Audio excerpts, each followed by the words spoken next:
बिस्मिल्लाहिर्रहमानिर्रहीम। अस्सलाम वालेकुम मेरे प्यारे दोस्तों, मेरा नाम है लतीफ़ प्रो टीवी यूट्यूब चैनल में खुश आमदीद तमाम देखने और सुनने वालों को। तो मेरे प्यारे दोस्तों, हम आज इस टॉपिक पर बात करेंगे, वो बात करेंगे शायरी। तो लिहाजा हमारा प्यारा एक बच्चा कहीं इधर मौजूद है, तो उससे हम जो है कुछ चंद शेर सुनते हैं। तो लिहाजा आपको जो है ये वीडियो जो है बहुत पसंद आएगी इंशाल्लाह।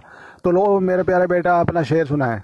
खून अपना हो या पराया हो, नस्ल आदम का खून है आखिर। जंग मशरक में हो के मगरब में हो, अमन आलम का खून है आखिर। दरिया इश्क में अपना मुकाम पैदा कर, नए जमाने नए सुबह व शाम पैदा कर। मेरा तरीका अमीरी नहीं फकीरी है, खुदी न पैदा कर। शेर नंबर 3, हम दोस्त नहीं बल्कि भाई बनाते हैं, मुर्शाद दिमाग नहीं दिल लगाते हैं। सितारों से आगे जहां और भी हैं, अभी आशिक के इम्तिहान और भी हैं। तो शाहें हैं परवाज काम तेरा, तेरे सामने आसमान और भी हैं। वेरी गुड जी। ने फूल तोड़ा बुलबुल को दिखाकर, बुलबुल ने बाग छोड़ा आंसू बहाकर।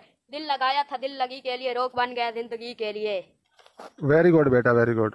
ठीक हो गया। ये बच्चा जो है स्कूल पढ़ता है और जो है इसका शायरी और जो है कुछ इस तरफ जो है तवज्जो है, तो लिहाजा जो है इल्म हासिल करना चाहिए और जो है हमारे पाकिस्तानियों में जो है नॉलेज होना चाहिए। तो लिहाजा वीडियो अच्छी लगी हो तो लाइक भी करनी है और चैनल पर नए हैं तो चैनल भी सब्सक्राइब करें।